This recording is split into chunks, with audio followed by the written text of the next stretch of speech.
Magandang araw mga kaibigan. Ako nga po pala si Carl Kevin Pimadis. At sa episode na ito ng ating science vlog, pag-usapan natin ang isang maliit ngunit makapangyarihang prutas na ang kalamansi. Alamin natin ang scientificong pangalan nito, mga katangian, kahalagahan sa kalusugan, kabuhayan at sa buong komunidad. Tara, samahan niyo ako. Ito ang kalamansi. Ang scientificong pangalan nito ay Citrofortunella microcarpa. May mga tinik ang sanga, may makintab na berdeng dahon at mababango at mapuputing bulaklak. Ang kalamansi ay isang maliit na punong prutas na kabilang sa pamilyang Rutaceae. Tumutubo ito ng hanggang 3 hanggang 6 na metro ang taas. Ang bunga nito ay bilog, kulay berde kapag hilaw at nagiging kahel kapag hinog na hinog. At maasim ang katas nito.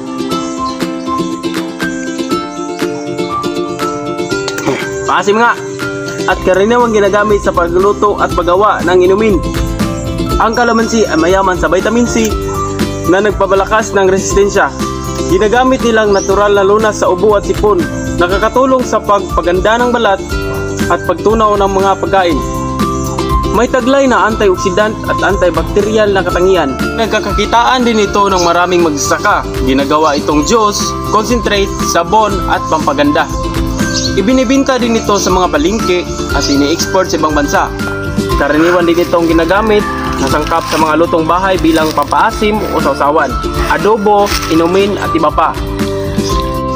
Bakit mahalaga ang saribuhay ng Pilipinas?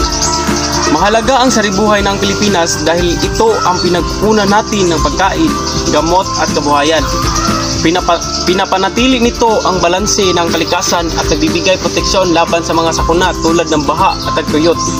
Dapat natin itong ingatan dahil maraming hayop at halaman sa bansa na matatagpuan lamang dito at nanganganib ng mawala. At hanggang dito na lang. Salamat sa panonood.